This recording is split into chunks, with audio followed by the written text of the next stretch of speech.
Hello बच्चों, क्या हाल चाल आपका। इस वीडियो में स्वागत है। हम पढ़ेंगे आज की वीडियो में मेटल्स एंड नॉन मेटल्स, जिसका ये मोस्ट डिटेल्ड एक्सप्लेनेशन यूट्यूब पे आपको मैं दे रहा हूँ। इसके अंदर मैं इंपॉर्टेंट क्वेश्चन और पीवाईक्यू भी डिस्कस करूंगा जो आपको पढ़ने चाहिए आपके मेटल्स एंड नॉन मेटल्स के चैप्टर को क्लियर करने के लिए। तो चलिए शुरू करते हैं इस चैप्टर को, प्यारे से चैप्टर को।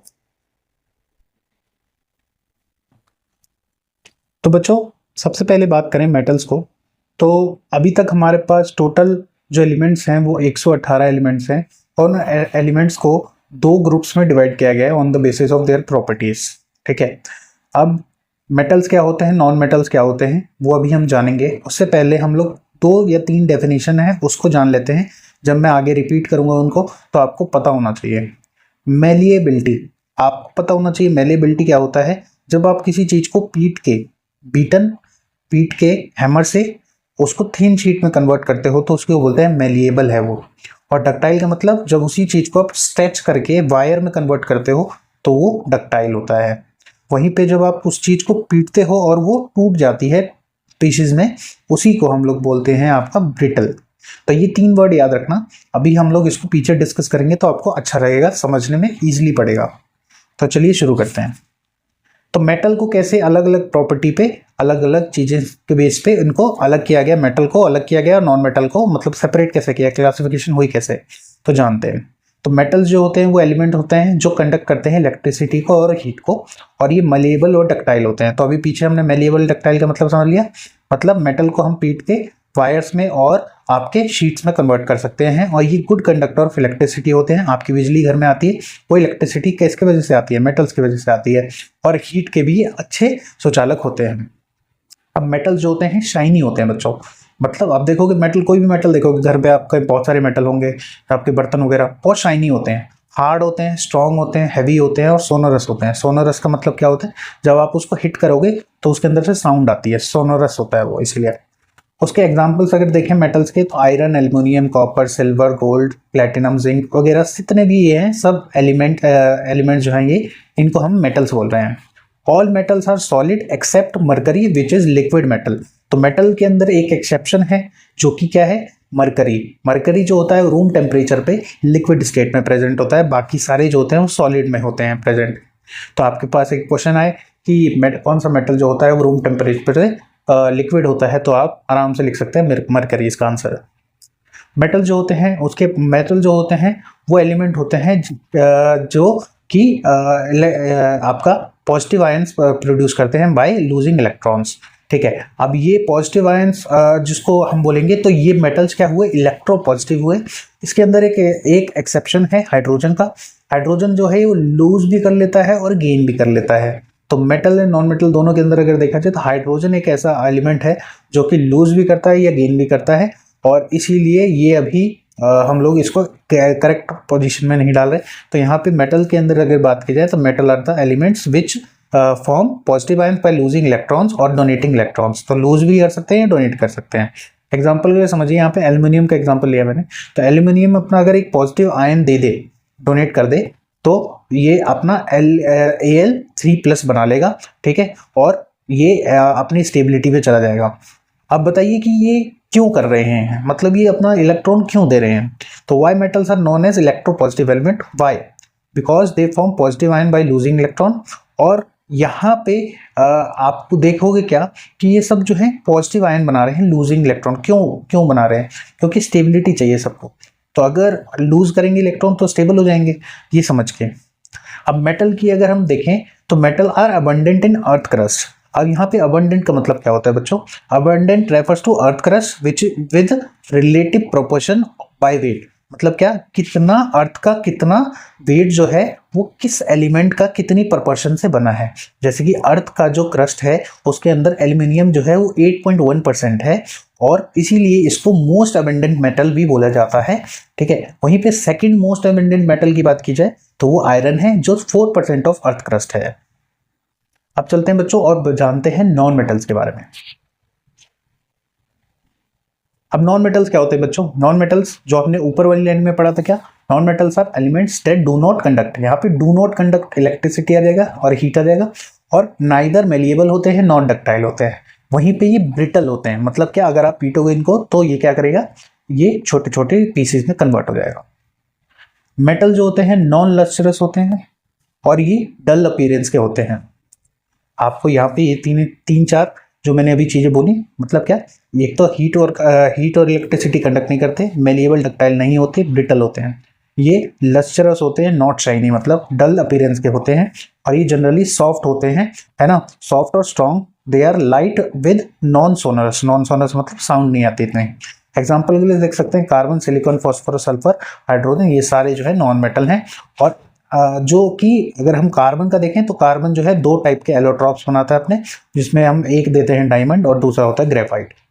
अब नॉन मेटल में भी अगर देखें तो 22 नॉन मेटल जो है, उसके अंदर 10 जो हैं वो नॉन मेटल सॉलिड्स होते हैं, एक नॉन मेटल लिक्विड होता है और 11 नॉन मेटल जो होते हैं वो गैसियस स्टेट में प्रेजेंट होते हैं।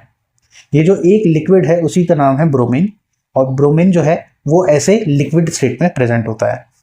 अब नॉन मेटल जो है, क्योंकि मेटल जो है वो क्या करते हैं, लूज करते हैं इलेक्ट्रॉन, तो नॉन मेटल जो होते हैं एलिमेंट वो नेगेटिव आयंस बनाते हैं क्योंकि ये गेन करते हैं इलेक्ट्रॉन्स, तो ये होते हैं इलेक्ट्रोनेगेटिव एलिमेंट्स। इसके अंदर भी एक एक्सेप्शन बच्चों जो हमने पढ़ा अभी पिछले में भी, hydrogen is the only element which lose electron to form positive ion H ions. ठीक है, अब यहाँ पे हम 3 टाइप के नॉन मेटल्स के बारे में ही पढ़ रहे हैं। एक होता है कार्बन, एक होता है नाइट्रोजन और एक होता है ऑक्सीजन। तो कार्बन क्या जरूरी है हमारे लिए, कार्बन जरूरी है क्योंकि ये मोस्ट इंपॉर्टेंट है non metal, because all life on the earth is based on carbon compounds. और ऑक्सीजन क्यों इंपॉर्टेंट है, ऑक्सीजन हमारी एग्जिस्टेंस के लिए इंपॉर्टेंट है बच्चों, हम ब्रीथ ही नहीं कर पाएंगे अगर ऑक्सीजन नहीं हुई तो। और एक और बात नेसेसरी होती है कंबंशन ऑफ फ्यूल्स के लिए, तो अगर आग वाग लगानी है तो ऑक्सीजन की रिक्वायरमेंट होती है। नाइट्रोजन का क्या काम है, नाइट्रोजन एक रिलेटिवली इनर्ट गैस होती है बच्चों, जो कि नॉन मेटल प्रेजेंट होता है ये एयर के अंदर, और ये क्या करता है बच्चों, बेसिकली ये रजिस्ट करता है आपके कंबंशन को या रेट ऑफ कंबंशन को, ये मैनेजेबल प्रोसेस बनाता है। मतलब क्या, थोड़ा जो आपका अगर हम देखें ऑक्सीजन जो है वो वॉलेटाइल बोल सकते हैं उसको, क्योंकि उससे आग लग जाती है। और नाइट्रोजन अगर प्रेजेंट है उसी एयर में तो वो रिलेटिवली आपके रेट ऑफ कंबंशन को स्लो डाउन करती है या कम करती है, ये बोल सकते हैं।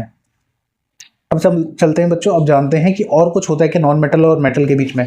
तो बीच में चीजें होती हैं मेटलॉइड्स, और मेटलॉइड्स वो होते हैं जिनके पास मेटल और नॉन मेटल दोनों टाइप की प्रॉपर्टी होती है बच्चों। अब चलते हैं समझते हैं फिजिकल प्रॉपर्टी ऑफ मेटल। तो मेटल के जो होते हैं वो मेलिएबल होते हैं और इनको हम लोग बीटन करके शीट्स में कन्वर्ट कर सकते हैं। इसके अंदर भी गोल्ड और सिल्वर जो होते हैं ये बेस्ट मेलिएबल मेटल्स होते हैं बच्चों, और एल्युमिनियम, कॉपर जो होते हैं ये हाईली मेलिएबल होते हैं।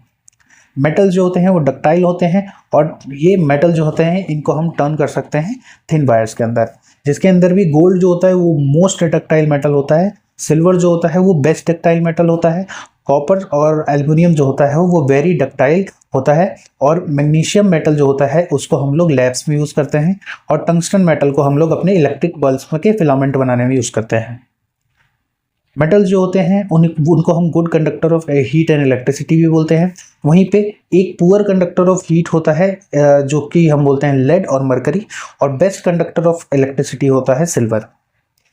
अब सिल्वर को क्यों यूज़ नहीं किया जाता, क्योंकि ये यहाँ पे एक्सपेंसिव होता है, सिल्वर जो है काफ़ी एक्सपेंसिव होता है, इसलिए हम लोग यहाँ पे कॉपर वगैरह यूज़ करते हैं। मेटल जो होता है वो लस्टरस और शाइनी होता है, और इसको हम कैन भी पॉलिश कर सकते हैं।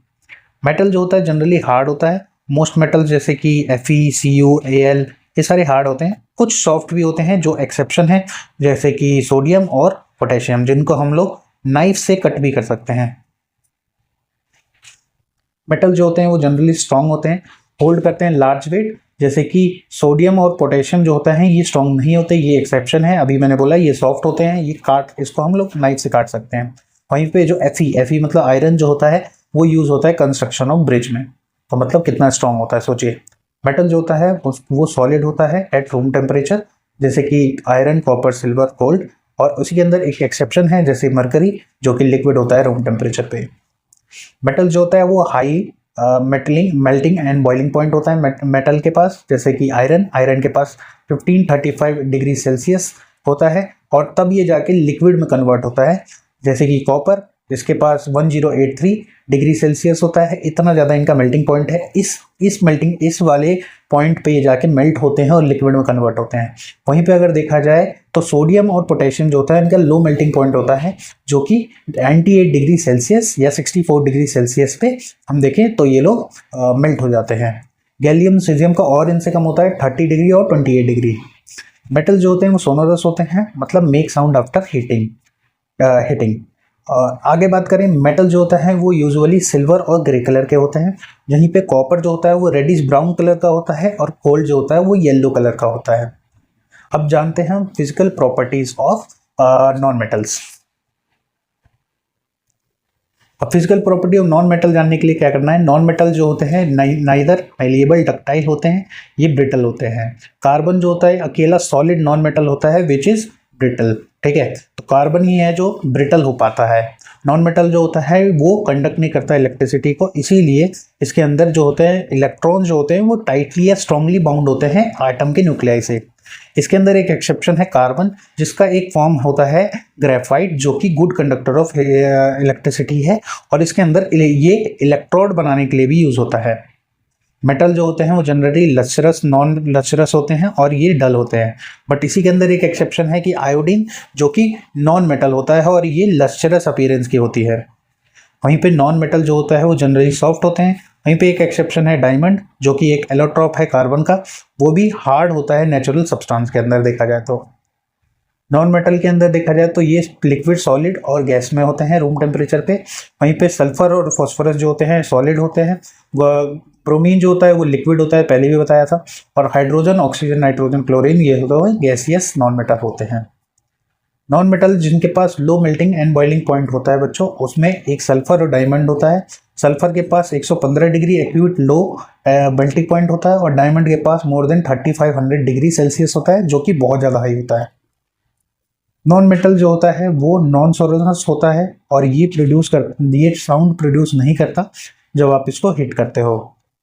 नॉन मेटल जो होता है वो डिफरेंट कलर का होता है, जैसे सल्फर का येलो कलर होता है, फॉस्फोरस का वाइट और रेड होता है, ग्रेफाइट ब्लैक कलर का होता है, क्लोरीन येलोइश ग्रीन होता है, ऑक्सीजन जो होता है वो कलरलेस गैस होती है बच्चों। तो ये सारी फिजिकल प्रॉपर्टी हो गई आपकी नॉन मेटल्स की। तो अब पढ़ते हैं हम लोग केमिकल प्रॉपर्टीज ऑफ मेटल्स। अब मेटल्स की ना 4-5 बच्चे प्रॉपर्टी हैं जो केमिकल प्रॉपर्टीज के अंदर हम लोग पढ़ेंगे। तो मेटल की रिएक्शन पहले देखेंगे ऑक्साइड्स के साथ। तो मेटल जब ऑक्साइड्स के साथ रिएक्ट करते हैं तो बनाते हैं मेटल ऑक्साइड्स। तो मेटल ऑक्साइड्स के अंदर हम पढ़ें जैसे सोडियम और पोटेशियम की रिएक्शन। तो सोडियम जो है वो डायरेक्टली आपके ऑक्सीजन के साथ रिएक्ट कर लेता है और अपना सोडियम ऑक्साइड बना लेता है। वहीं पे कुछ मेटल्स ऐसे होते हैं जिनको हीट की रिक्वायरमेंट होती है और वो डायरेक्टली आपके ऑक्सीजन से मिलने के बाद रिएक्ट नहीं कर पाते। जैसे नॉर्मली अगर सोडियम को आप ऑक्सीजन के साथ रखोगे तो नॉर्मली ही रिएक्ट कर लेगा, बट वहीं पे मैग्नीशियम और जिंक जो होते हैं ऐसे एलिमेंट हैं जिनको रिएक्ट कराने के लिए आपको हीट देनी पड़ेगी, स्ट्रॉन्ग हीटिंग की रिक्वायरमेंट है, तभी वो जाके मैग्नीशियम ऑक्साइड बना पाएंगे या जिंक ऑक्साइड बना पाएंगे। तो अगर हम बात करें on strong heating like FeNCu do not burn even in air and they react with oxygen only in prolong heating. मतलब क्या, यहाँ पे अगर हम देखें तो मैग्नीशियम और जिंक को थोड़ा हीटिंग की जरूरत पड़ रही थी, बट यहाँ पे आयरन और कॉपर जो है उनको और ज़्यादा हीटिंग की जरूरत पड़ रही है। तो हम यहाँ पे समझ गया कि अगर मेटल की रिएक्शन करानी है तो 3 टाइप से होगी, या तो कुछ ऐसे मेटल होंगे जो अपने आप रिएक्ट कर देंगे रूम टेम्परेचर पे ऑक्सीजन के साथ रह के, कुछ ऐसे मेटल होंगे जिनको थोड़ी सी हीटिंग की रिक्वायरमेंट होगी और किसी को बहुत ज़्यादा हीटिंग की रिक्वायरमेंट होगी। अगर हम बात करें nature of oxide of metal, तो नेचर जो होता है मेटल ऑक्साइड्स का वो बेसिक होता है, ठीक है। वहीं पे हम बात करें कि कुछ ऐसे ऑक्साइड्स भी होते हैं जो बेसिक के साथ साथ एसिडिक बिहेवियर भी शो करते हैं, जिनको हम लोग एम्फोटेरिक ऑक्साइड्स भी बोलते हैं। अब एम्फोटेरिक ऑक्साइड्स की बात हो ही रही है बच्चों, तो चलते हैं एम्फोटेरिक ऑक्साइड्स की कुछ रिएक्शन पढ़ते हैं।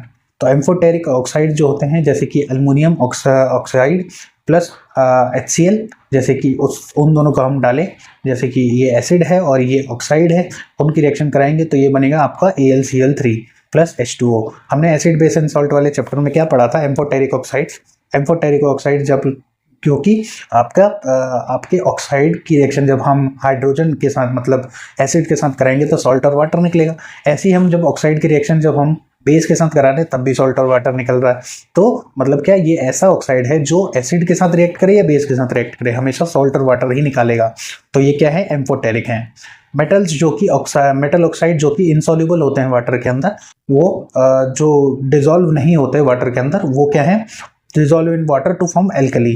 तो ऐसे जो क्या कहते हैं ऑक्साइड्स होते हैं, मेटल ऑक्साइड्स होते हैं जो कि वाटर के अंदर इनसॉल्युबल होते हैं, बट अगर इनको वाटर के अंदर सॉल्युबल बनाना है तो ये क्या करेंगे, ये अल्कली बना देंगे। तो अल्कली कैसे बना देंगे, Na2O की रिएक्शन अगर वाटर के साथ कराएं तो ये NaOH एक्वस स्टेट में बना देगा। अब हम समझते हैं मेटल की रिएक्शन वाटर के साथ। तो मेटल की रिएक्शन जो वाटर के साथ होती है तो मेटल हाइड्रोक्साइड बनता है या मेटल ऑक्साइड के साथ हाइड्रोजन निकलता है। अगर मान लेते हैं नॉर्मली हमने सोडियम की रिएक्शन वाटर के साथ कराई, तो ये बहुत ज़्यादा वॉलेटाइल प्रोसेस है बच्चों। अगर लैब वगैरह में आपके टीचर कराते हैं तो बहुत ज़्यादा ध्यान रखना पड़ता है यहाँ पे, क्योंकि बहुत ज़्यादा सोडियम और पोटेशियम जो होता है बहुत ज़्यादा वॉलेटाइल होते हैं, ठीक है। इवन ये लोग ब्लास्ट भी कर सकते हैं, इसीलिए बहुत ज़्यादा आराम से ये प्रोसेस करनी पड़ती है और बहुत ज़्यादा विगरस प्रोसेस है, बहुत ज़्यादा वॉलेटाइल प्रोसेस है ये। तो अगर हम देखें सोडियम और पोटेशियम दोनों ही कोल्ड वाटर के साथ रिएक्ट करते हैं, बहुत ही वॉलेटाइल होते हैं। ऐसे ही कैल्शियम जो होता है वाटर के साथ जब रिएक्ट करता है थोड़ा सा लेस वॉलेटाइल होता है और ये हमेशा कोल्ड वाटर के साथ ही करेगा। वहीं पे मैग्नीशियम के साथ रिएक्शन करानी है तो मैग्नीशियम जो है उसके लिए पानी को बॉईल करना पड़ेगा, क्योंकि हमने मैग्नीशियम क्या पढ़ा था, मैग्नीशियम जो है हीटिंग मांगता है, तो हीटिंग करना पड़ेगी। तो क्या बनेगा, MgOH का होल ट्वाइस, जिसके साथ भी हाइड्रोजन गैस निकलेगी। अब हम पढ़ते हैं बच्चों कि अगर ऐसी बात है कि लिक्विड हम लोग को ऐसा कुछ करना पड़ रहा है तो स्टीम के साथ भी रिएक्शन करानी पड़ेगी। तो आयरन और जिंक हमने पहले भी पढ़ा था कि स्ट्रॉन्ग हीटिंग की रिक्वायरमेंट है, तो यहाँ पे वो स्टीम के साथ काम करते हैं। तो क्या है, जिंक की रिएक्शन जब हम लोग H2O के साथ कराएंगे गैसियस स्टेट में, मतलब स्टीम के साथ, तो क्या बनेगा, ZnO बनेगा। ऐसे ही एल्युमिनियम का बनेगा, ऐसे ही Fe का बनेगा, ठीक है। Al2O3 Fe3O4 ये सारी रिएक्शन जो है वो ऐसे प्लेस हैं। मेटल जो होते हैं ये लाई करते हैं bottom of reactivity series, like copper, silver and gold do not react with water even under strong conditions. मतलब क्या, इन तीनों को छोड़ के जो बाकी बचे रिएक्टिविटी सीरीज के एलिमेंट्स जैसे कॉपर, सिल्वर, गोल्ड, वो रिएक्ट ही नहीं करते वाटर के साथ। अब बात करते हैं reaction of metal with dilute acids. तो वाटर जो है, मेटल्स जो हैं वो डाइल्यूट एसिड के साथ सॉल्ट और हाइड्रोजन गैस बनाते हैं, जैसे कि सोडियम, मैग्नीशियम एंड कैल्शियम। ये रिएक्ट करते हैं वॉलेटाइली आपके डाइल्यूट एसिड्स के साथ और H2SO4 के साथ, और ये बनाते हैं H2O gas, sorry H2 gas. अब यहाँ पे हम बात करें मेटल जिसके साथ एसिड रिएक्ट होता है वो बनाता है NaCl प्लस हाइड्रोजन गैस। ऐसे ही बाकी की रिएक्शन होती है Mg और Ca के साथ भी। आयरन जो होता है वो रिएक्ट करता है वेरी स्लोली क्यों, हमने पढ़ा था, इसको रिक्वायरमेंट है, ये जो है जल्दी रिएक्ट नहीं करता, तो ये क्या करेगा, ये आयरन के साथ, ये आपके एसिड के साथ रिएक्ट करेगा, थोड़ा स्लो करेगा और इसमें टाइम लगेगा, और ये बनाएगा FeCl2 प्लस हाइड्रोजन। वहीं पे कॉपर जो है वो रिएक्ट ही नहीं करेगा, है ना, आपका डाइल्यूट एसिड और डाइल्यूट H2SO4 के साथ, और ये प्रोड्यूस नहीं करेगा H2 गैस को।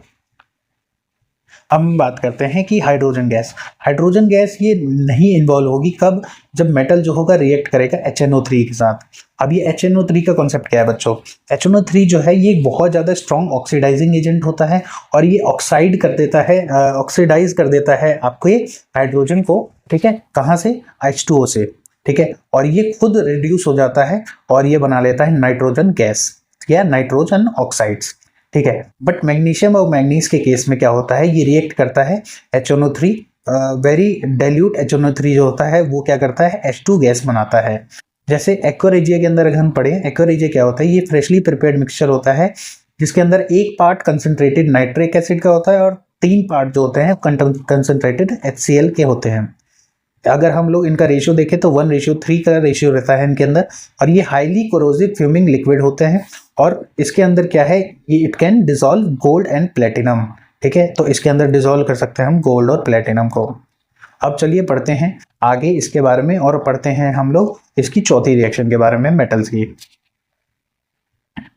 अब मेटल जो होता है बेसिकली बच्चों वो सॉल्ट सॉल्यूशन बनाता है। जब वो रिएक्शन मेटल की रिएक्शन जब सॉल्ट सॉल्यूशन के साथ कराते हैं तो क्या होता है, अब वो जानते हैं। तो मेटल की रिएक्शन जब सॉल्ट सॉल्यूशन के साथ करा रहे हैं, जैसे मेटल A है उसकी रिएक्शन B के साथ करा रहे हैं सॉल्ट सॉल्यूशन के साथ, तो क्या होगा, मेटल की रिएक्शन जब A B के साथ कराएंगे तो A जो होगा वो डिस्प्लेस हो जाएगा और B जो होगा वैसे ही बैठ जाएगा। तो ये होगा किस बेस पे, ये होगा रिएक्टिविटी सीरीज के बेस पे।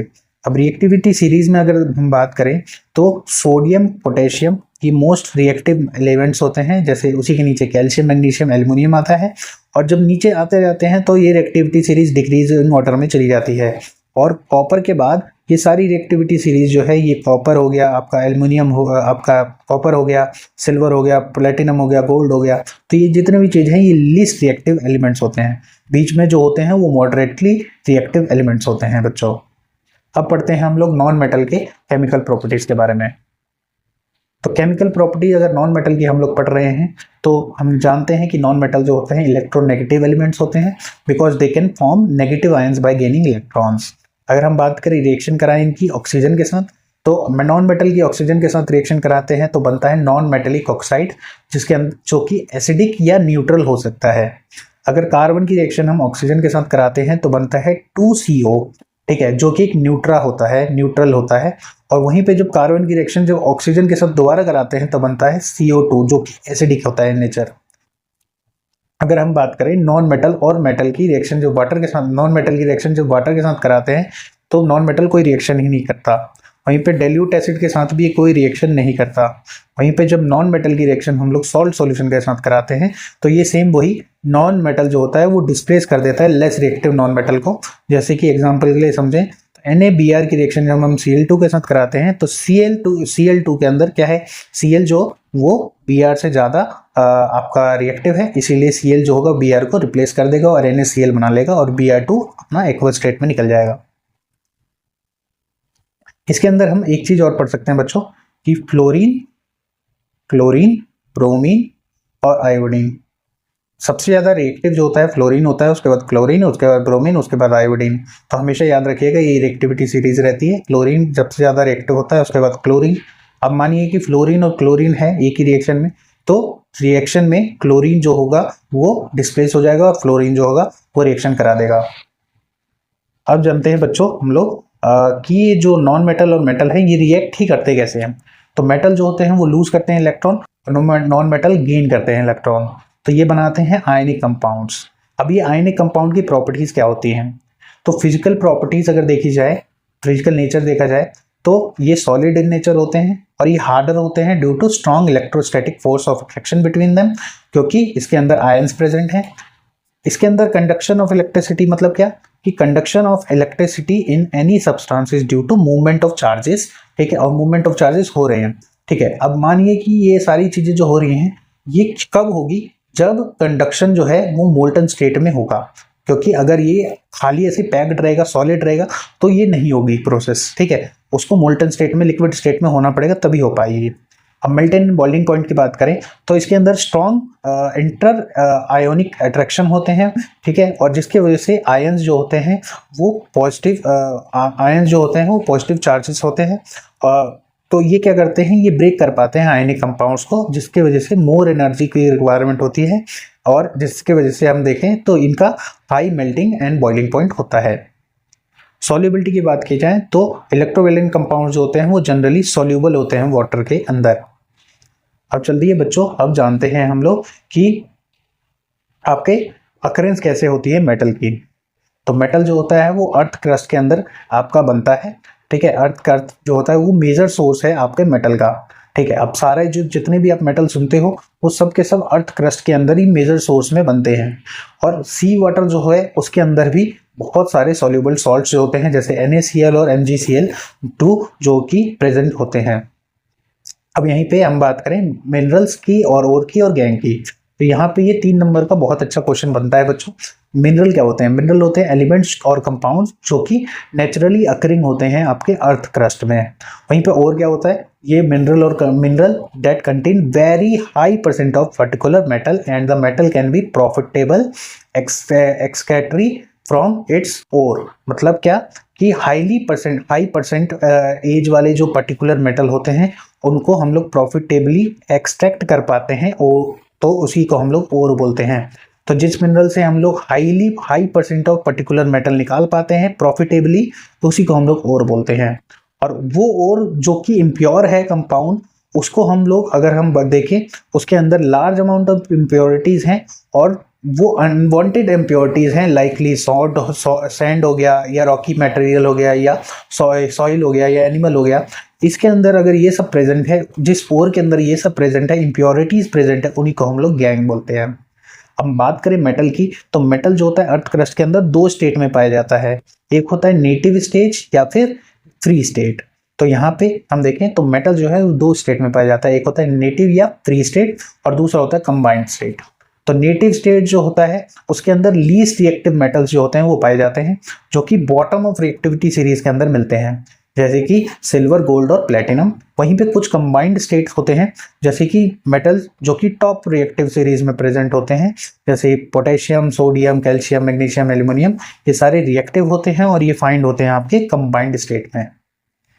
अब चलिए बच्चों पढ़ते हैं क्या ये मेटल्स कैसे एक्सट्रैक्ट किए जाते हैं। तो मेटल्स को एक्सट्रैक्ट करने की सिंपल प्रोसेस है, पहले होगा क्या, एनरिचमेंट ऑफ ओर्स होगा, फिर एक्सट्रैक्शन होगा उन ओर्स के से मेटल्स का, और उसके बाद उन मेटल्स की रिफाइनिंग की जाएगी। तो मेटल्स जो ओर्स जो होते हैं उनके अंदर कंसंट्रेशन ऑफ ओर अगर हम देखें तो कुछ ऐसे कैसे देख सकते हैं हम लोग, हाईली रिएक्टिव मेटल्स होंगे, मॉडरेटली रिएक्टिव मेटल्स होंगे और तीसरा होगा लो रिएक्टिविटी मेटल्स। ठीक है, अब हाईली रिएक्टिव मेटल्स को हम देखें तो इनको हम लोग इलेक्ट्रोलिसिस करा के इनकी मोल्टन स्टेट का ओर निकाल लेंगे जिससे प्योर मेटल बन जाएगा। वहीं पे लो रिएक्टिव मेटल्स के अंदर देखें तो ये सल्फाइड ओर्स बनाएंगे, इनके पास सल्फाइड ओर्स हैं जिनको हम रोस्टिंग करके मेटल्स को निकाल के रिफाइन कर लेंगे। वहीं पे मॉडरेटली मेटल्स के अंदर हम क्या करते हैं, उनके अंदर कार्बोनेट या सल्फेट ओर होगा, कार्बोनेट ओर को हम लोग कैल्सिनेशन करेंगे और सल्फाइड ओर का हम लोग रोस्टिंग करेंगे। कैल्सिनेशन की प्रोसेस के अंदर क्या होता है, हम लोग ऑक्साइड्स को इन the presence of limited air रखते हैं। ठीक है, तो कोई भी मेटल ऑक्साइड्स है उसको लेके आए और उसको क्या किया, इन the presence of limited air के अंदर हम लोग क्या करेंगे, हीट करेंगे। वहीं पे रोस्टिंग के अंदर हम लोग पूरी एक्सेस ऑफ एयर देंगे। ठीक है, तो वहां वो रोस्ट हो जाएगा। उसके बाद क्या होगा, ऑक्साइड्स बनेगा और उस ऑक्साइड्स को हम लोग रिड्यूस करेंगे, रिडक्शन बाय रिडक्शन, और वो क्या होगा, प्योरिफिकेशन हो जाएगा आपके मेटल का। अब बच्चों हम लोग पढ़ते हैं कि रिएक्टिविटी सीरीज में मेटलर्जी कैसे होगी। तो अगर हम बात करें कि जो ये ऊपर के 5 एलिमेंट है, सोडियम, पोटेशियम, कैल्शियम, मैग्नीशियम और एल्यूमिनियम, ये मोस्ट रिएक्टिव होते हैं और ये सारे एक्सट्रैक्शन होते हैं आपके इलेक्ट्रोलाइसिस के बेस पे। Zinc, iron, lead and copper, ये रिडक्शन ऑफ कार्बन और सल्फाइड ऑक्साइड कार्बोनेट से होते हैं, जैसे कि कैल्सिनेशन, रोस्टिंग या रिडक्शन से होते हैं, और ये मॉडरेटली रिएक्टिव होते हैं। वहीं पे लीस्ट रिएक्टिव में आ गया आपका सिल्वर और गोल्ड। ठीक है, जो कि फ्री स्टेट में पाए जाते हैं और ये लीस्ट रिएक्टिव होते हैं। तो चलिए बच्चों सबसे पहले शुरू करते हैं लीस्ट रिएक्टिव मेटल से। तो लीस्ट रिएक्टिव मेटल क्या होते हैं, low reactive metals are usually present in sulphides. ठीक है, सल्फाइड्स के अंदर प्रेजेंट होते हैं जो लो रिएक्टिव मेटल होते हैं, और ये जो सल्फाइड्स हैं वो फर्स्ट इनको क्या किया जाता है, हीट किया जाता है और ये कन्वर्ट किया जाता है ऑक्साइड्स के अंदर या कॉरस्पॉन्डिंग मेटल के ऑक्साइड्स के अंदर। अब जो कॉरस्पॉन्डिंग मेटल्स ऑक्साइड्स हैं उनको रिड्यूस किया जाता है और फर्दर हीट किया जाता है। इसके अंदर एग्जांपल हम पहले समझे तो सिनाबार या कैनाबार, जो भी बोलना चाहते हो आप। सिनाबार क्या होता है, HgS मतलब मरकरी सल्फाइड ओर होता है, जिसको जब आप एयर में हीट करते हो तो ये क्या करता है, मर्क्यूरिक ऑक्साइड बना लेता है। जब ये मर्क्यूरिक ऑक्साइड बना लेता है, जब उसको हम दोबारा हीट करते हैं तो ये क्या करता है, जो Hg है वो अलग निकल जाता है, ऑक्सीजन अलग निकल जाता है। इसकी 1 स्टेप 2 स्टेप रिएक्शन मैंने यहाँ पे दे रखी है, जैसे कि 2 ऑफ HgO को रिएक्शन आप कराओगे 3 ऑफ O2 के साथ तो बनेगा 2 HgO प्लस 2 SO2। वहीं पे 2 HgO जो यहाँ पे बना है, सॉरी ये HgS है, HgS की सब रिएक्शन कराएंगे तो HS जो है वो O2 के साथ बैठ जाएगा। ठीक है, और SO2 हो जाएगा। वहीं पे हमने 3 रिएक्शन बैलेंस की है तो O जो होगा वो एक आके इसके साथ भी बैठ जाएगा। वहीं पे जो ये बना है HgO, उसी HgO की रिएक्शन हम जब दोबारा हीट करके कराएंगे तो Hg2 अलग बनेगा और आपका ऑक्सीजन बाहर निकल जाएगा। ऐसी एक सिमिलर रिएक्शन है कॉपर सल्फेट की भी। तो कॉपर सल्फेट के साथ भी ऐसे ही होता है। कॉपर सल्फेट की रिएक्शन जब हम लोग 3O2 के साथ कराते हैं तो ये बनता है CO, Cu, 2O और ये SO2 निकल जाता है। और सेम Cu2O को जब रिएक्शन कराते हैं हम लोग ऑक्सीजन के साथ तो Cu2 अलग निकल जाता है और SO2 अलग निकल जाता है। अब हम बात करते हैं बच्चों क्या आपके मॉडरेटली रिएक्टिव मेटल्स के बारे में। अब मॉडरेटली रिएक्टिव मेटल्स जो होते हैं वो यूजुअली सल्फाइड या कार्बोनेट ओर्स के अंदर प्रेजेंट होते हैं और इनके अंदर प्रायर रिडक्शन होती है, जिसके वजह से जो सल्फाइड और कार्बोनेट्स जो होते हैं वो कन्वर्ट कर पाते हैं मेटल ऑक्साइड्स को मेटल ऑक्साइड्स के अंदर। ठीक है, और जो पार्ट ऑफ प्रोसेस है उस बेसिकली इजी बनाते हैं। और ये क्या करते हैं, मेटल को उसके ऑक्साइड से, जैसे कि आपके सल्फाइड या कार्बोनेट से अलग करने में हेल्प करते हैं। जैसे कि कार्बोनेट को अगर देखें तो कार्बोनेट्स जो होते हैं उनको हम लोग कन्वर्ट करते हैं ऑक्साइड्स के अंदर लिमिटेड एयर में कैल्सिनेशन के थ्रू, और सल्फाइड को हम लोग कन्वर्ट करते हैं ऑक्साइड्स के अंदर in the presence of excess air by the process of roasting. अब रोस्टिंग के अंदर भी देखें तो रोस्टिंग के अंदर क्या है, ZnS की रिएक्शन हमने कराई ऑक्सीजन के साथ, तो ZnO निकल गया और SO2 निकल गया। वहीं पे कैल्सिनेशन में क्या किया था, ZnCO3 की रिएक्शन हम लोग ने कराई हीट करके, तो ZnO निकल गया और कार्बोनेट निकल गया, सॉरी कार्बन डाइऑक्साइड निकल गया। तो यहाँ पे आप देख रहे हो सल्फाइड हो रहा है, यहाँ पे आप देख रहे हो कार्बोनेट हो रहा है। वहीं पे रिडक्शन जब हमने इसका कराया तो दोनों प्रोसेस से हम लोग के पास क्या आया था, ZnO। उस ZnO की रिएक्शन जब हमने इन द प्रेजेंस ऑफ कार्बन कराई जो कि रिडक्शन करवाएगा, तो Zn जो है वो अलग निकल जाएगा और कार्बन जो है वो CO कंपाउंड बना लेगा, मतलब आपका कार्बन मोनोऑक्साइड बना लेगा। अब समटाइम्स ये जो रिएक्शन है ये हाईली रिएक्टिव होती है, जिसकी वजह से जो रिड्यूसिंग एजेंट है उसको हम लोग यूज करते हैं। जैसे एग्जांपल के लिए देखें तो MnO2 मैग्नीज का जो ऑक्साइड है उसकी रिएक्शन जब हम 4Al के साथ कराएंगे तो मैग्नीज भी रिएक्शन करके अलग हो जाएगा, और Al जो होगा वो Mn वाली जो O2 है उसके साथ रिएक्शन कर लेगा, तो Al2O3 बना के हीट के साथ ये निकलेगा। वहीं पे हम बात करते हैं एक और जो इंपॉर्टेंट प्रोसेस है जिसको हम बोलते हैं थर्मिक रिएक्शन या वेल्डिंग वाली रिएक्शन। वेल्डिंग जो करते हैं उसकी रिएक्शन क्या है, तो आप देखते होंगे कि जो रेलवे ट्रैक्स होते हैं उसमें कभी कभी क्रैक पड़ जाता है, ठीक है, जिसको हमें फिक्स करना बहुत जरूरी है।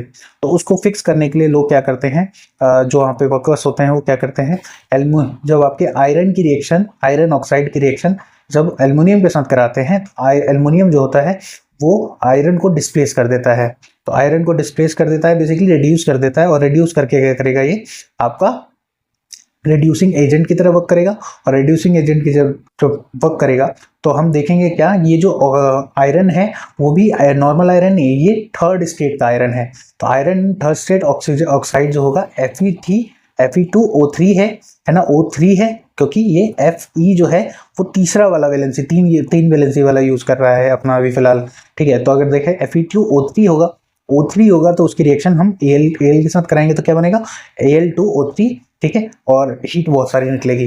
तो हम देखेंगे क्या कि आयरन जो है वो वैसे के वैसे ही निकल गया और क्रैक जो होंगे उसको सॉल्व हो जाएंगे, ठीक है। अब बात करते हैं extraction of high reactive metals. तो हाईली रिएक्टिव मेटल जो होते हैं उनको क्या कैसे करते हैं अब समझते हैं। तो they can not be obtain from there compounds by heating with carbon. तो ये कार्बन के साथ तो हीट करके नहीं आप निकाल सकते इसको, ठीक है। This is because when this metal है more affinity of oxygen and carbon, तो इनके पास एफिनिटी ज्यादा होती है ऑक्सीजन और कार्बन के लिए, ठीक है। तो हम लोग क्या करते हैं, metals are obtained by electrolytic reduction. तो यहाँ पे इलेक्ट्रोलाइटिक रिडक्शन की जाती है जहाँ पे कैथोड और एनोड बनता है। अब कैथोड जो होता है वो पॉजिटिव आयंस को पकड़ता है, वहीं पे एनोड जो होता है वो नेगेटिव आयंस को पकड़ता है, ठीक है। अब हम बात करेंगे इलेक्ट्रोलाइटिक रिफाइनिंग के बारे में। तो इलेक्ट्रोलाइटिक रिफाइनिंग क्या होती है, बेसिकली ये इम्प्योर मेटल्स जो कि जिसको हम लोग एक्सट्रैक्ट करेंगे मेटलर्जी के थ्रू, उसके लिए की जाती है, और ये क्या बनाते हैं, कैथोड बनाते हैं। वहीं पे सेम ये जो है वो कैथोड के बने होते हैं, मेड विद कैथोड, ठीक है। वहीं पे सेम मेटल जो होता है उसको हम लोग यूज करते हैं इन प्योर स्टेट, जिससे हम बनाते हैं एनोड जो कि पॉजिटिवली चार्ज होता है, ठीक है। अब सॉल्ट सॉल्यूशन हम लोग जो यूज कर रहे हैं वो एक इलेक्ट्रोलाइट होगा, ठीक है। अब जब हम लोग इसका स्विच ऑन करेंगे, यहाँ पे हम देख रहे हैं इसका सेटअप हमने बनाया है, यहाँ पे ये इम्प्योर कॉपर है, ठीक है, जिसको हमने कैथोड बनाया है, ये नेगेटिवली चार्ज है, ठीक है। वहीं पे एनोड जो है वो की पॉजिटिवली चार्ज है, और ये क्या है कि आपका ये क्या है, ये जो है आपका प्योर सब्सटेंस है, प्योर कॉपर है।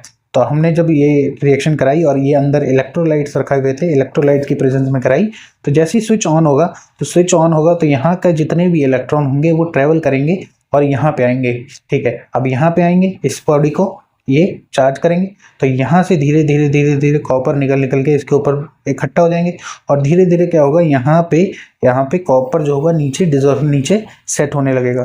तो ये जो सेट हो रहा है नीचे, इसी को हम लोग बोलते हैं क्या, एनोड मड। एनोड के नीचे जब सेट होने लग जाता है तो उसी को हम लोग बोलते हैं एनोड मड, ठीक है। यहाँ तक आपको समझ आ गया होगा, यही इलेक्ट्रोलाइटिक रिफाइनिंग होती है बच्चों। अब हम जानते हैं कि कोरोजन क्या होता है। तो corrosion basically surface distortion process है of a metal in which they convert the more stable form like oxide का सल्फाइड या कार्बोनेट। तो क्या होता है कि कोई भी जो मेटल होता है जब वो कन्वर्ट हो जाता है मोर स्टेबल फॉर्म में, जैसे कि ऑक्साइड, सल्फाइड या कार्बोनेट में, तो उसको हम लोग बोलते हैं करोजन लग गया। ठीक है, due to attraction of atmospheric air. अब यहाँ पे दो चीजें समझना जरूरी है कि मेटल जो होता है वो डोनेट करता है इलेक्ट्रॉन टू बिकम स्टेबल, और जो एटमॉस्फेरिक गैसेज होती हैं वो गेन करती हैं इलेक्ट्रॉन टू गेट द आपका ये जो बॉन्ड है उसको बनाने के लिए। तो ये मेटल इलेक्ट्रॉन को देता है और एटमॉस्फेरिक गैसेज जो होती हैं इलेक्ट्रॉन ले लेती हैं। एग्जांपल के लिए समझते हैं तो सिल्वर जो होता है वो सिल्वर आर्टिकल जो होते हैं वो सिल्वर सल्फाइड बना लेते हैं, जैसे कि जो कि ब्लैक कलर होता है। वहीं पे कॉपर जो होता है वो रिएक्ट करता है कार्बन के साथ, जब वो कि ग्रीन कलर का कोट बना लेता है, और ये बेसिक कॉपर कार्बोनेट बनाता है। ठीक है, यहाँ पे आपने देखा क्या, ये ब्लैक कलर का कोट बना रहा था, कॉपर जो होता है ग्रीन कलर का कोट बनाता है। वहीं पे आयरन जो होता है वो जब एक्सपोज होता है तो ये ब्राउन फ्लास्की सब्सटेंस बनाता है जिसको हम लोग रस्ट बोलते हैं। अब रस्ट को प्रिवेंट कैसे कर सकते हैं? पेंट कर सकते हैं, ऑयल कर सकते हैं, ग्रीस करते हैं, ग्लैवेनाइजेशन करते हैं, एलॉय करते हैं। ठीक है, अब ग्लैवेनाइजेशन की प्रोसेस क्या होती है वो समझते हैं। अब ग्लैवेनाइजेशन जो होती है एक मेथड होता है जिसके अंदर हम आयरन के ऊपर एक थिन लेयर ऑफ कोटिंग कर देते हैं जिंक की। वहीं पे हम बात करें एलॉय क्या होता है। एलॉय जो होता है ये होमोजीनियस मिक्सचर होता है टू और मोर मेटल्स का, जिसके अंदर मेटल और नॉन मेटल दोनों हो सकते हैं। ठीक है, इसके अंदर जो प्राइमरली जो होता है वो मेटल होता है, और इसके अंदर जो मेटल दूसरा सब्सटेंस होता है उनके और मेटल प्राइमरी मेटल के बीच में एक डेफिनाइट प्रोपोर्शन होता है। अब बच्चों हम जानेंगे क्या कि आपका एडवांटेज क्या होता है आपके एलॉय का। तो Fe की बात करें, जैसे आपकी आयरन की बात करें, तो iron is never used in pure state. तो आयरन हम हमेशा प्योर स्टेट में यूज नहीं कर सकते, कभी भी यूज नहीं कर सकते, खासकर क्योंकि ये जो प्योर स्टेट में क्या होता है ये सॉफ्ट होता है। तो सॉफ्ट होता है तो अगर हम देखें तो ये स्ट्रेच हो सकता है सॉफ्ट स्टेट में। तो क्या करेंगे, इसको हमेशा हम कार्बन के साथ मिक्स करते हैं। 0.005% अगर इसके अंदर कार्बन मिला दें तो ये हार्ड और स्ट्रांग हो जाता है। वहीं पे जब इसी आयरन के अंदर हम लोग निकल या क्रोमियम मिक्स कर दें तो ये स्टेनलेस स्टील बनाता है जो कि बहुत हार्ड होता है और रस्ट फ्री होता है, तो रस्ट भी नहीं लगेगी इस पे। एग्जाम्पल के लिए कुछ मैंने दे रखे हैं, जैसे ब्रास, स्टील, ड्यूरेलियम, मेल्यूनियम या स्टेनलेस स्टील। ब्रास के अंदर कॉपर और जिंक का एलॉय होता है।